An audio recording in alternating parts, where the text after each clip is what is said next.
Welcome to Rustica Studio.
Imagine stepping out of your front door and being immediately greeted by a living tapestry of colors, a vibrant welcome that transforms a simple house into a true home.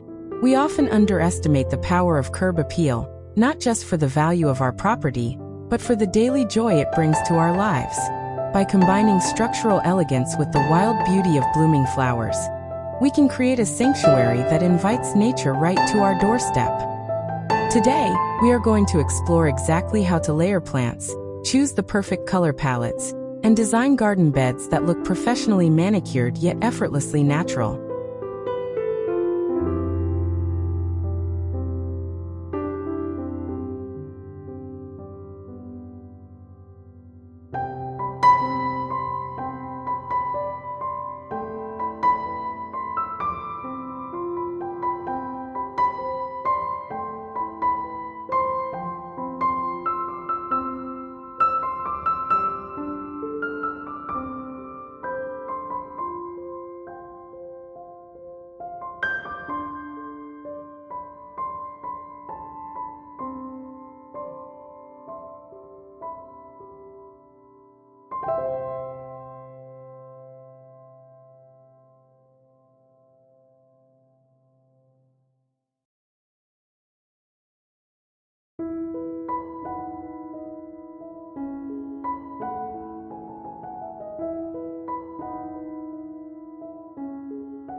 Let's begin by looking at the foundation of any stunning garden bed: the interplay between the hardscape and the softscape. Notice how the most captivating gardens often start with a defined edge. Whether it is a curved border of gray cobblestones or a sharp line of brick pavers, this separation is crucial. It acts as a frame for a painting, telling the eye exactly where to look. When we establish this clear boundary, we allow the plants inside to spill over slightly, softening the hard edges without looking messy. It is this balance, the rigid strength of the stone against the delicate petals of petunias and impatiens, that creates a sense of order and intentionality in the design. When you look at the vertical dimension, you realize that a flat garden is rarely a dramatic one. The most successful designs, like the ones we are analyzing, utilize a technique often called the stadium effect. We place the tallest specimens at the back, closest to the house or porch railing. Majestic spikes of blue delphiniums or tall, elegant foxgloves serve as the vertical pillars of the garden. They draw the eye upward, bridging the gap between the ground and the architecture of the home. This verticality adds drama and ensures that no plant is hidden. Every flower gets its moment in the sun, quite literally.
Moving from the back to the middle ground, we find the body of the garden. This is where we introduce volume and texture.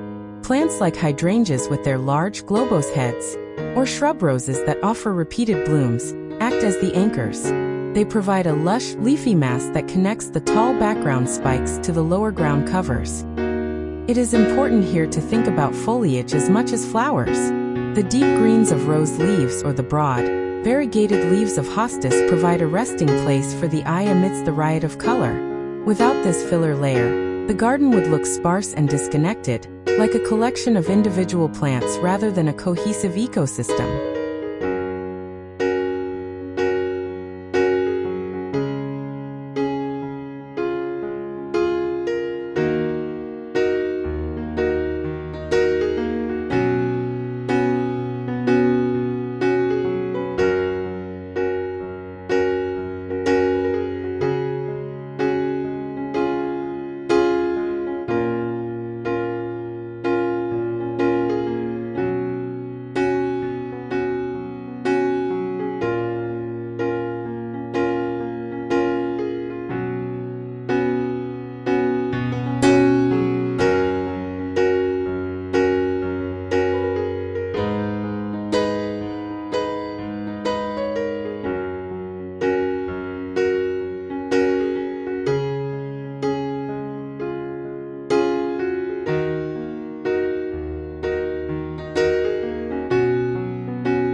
Now let's talk about the front edge, the spillers and low growers that greet you first.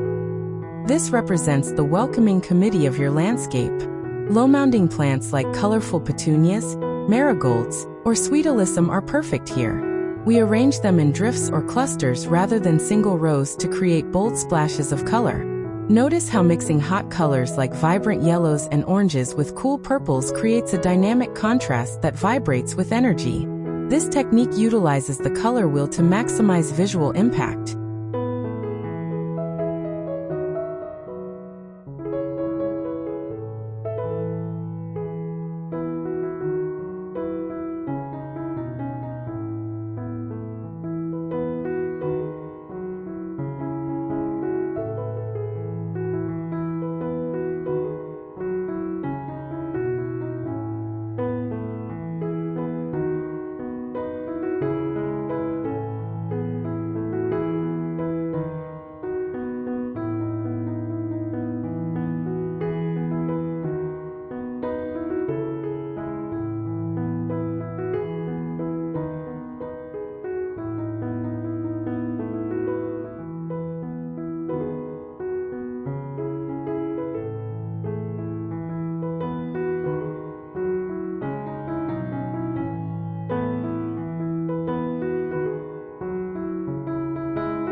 The purple makes the yellow look brighter, and the yellow makes the purple look deeper.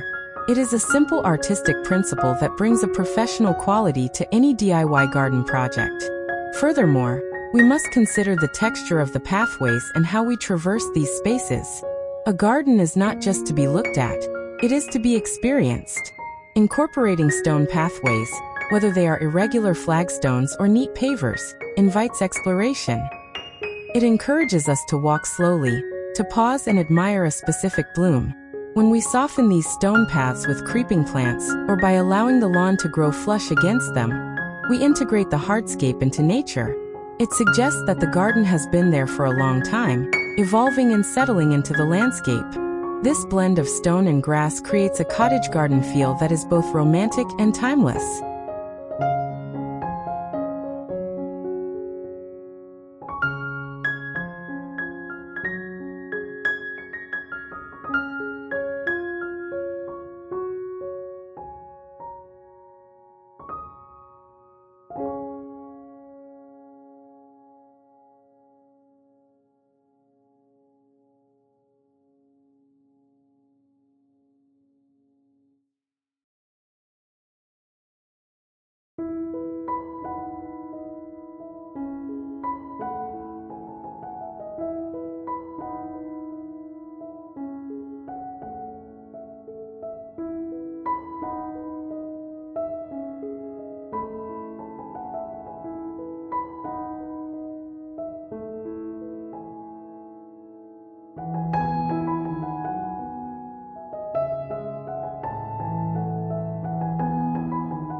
Another key element we observe is the use of ornamental grasses and foliage plants to break up the floral display.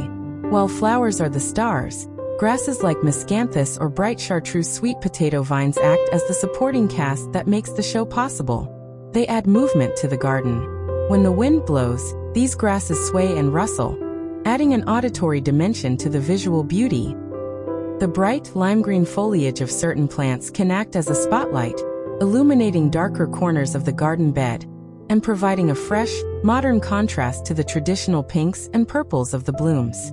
This strategic use of greenery ensures the garden remains interesting even when some flowers are between blooming cycles. Let's also reflect on the maintenance and the longevity of these designs.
they look abundant, a smart design like this often groups plants with similar water and sunlight needs together. By placing drought-tolerant plants like salvia and sedum together, we reduce the workload for ourselves. The density of the planting also serves a practical purpose: weed suppression. When plants are spaced closely enough that their leaves touch when mature, they shade the soil, keeping it cool and preventing weed seeds from germinating. Thus, the lush look we admire is actually a labor-saving strategy in disguise. We are creating a system that largely takes care of itself, allowing us more time to sit on the porch and enjoy the view rather than constantly weeding on our hands and knees.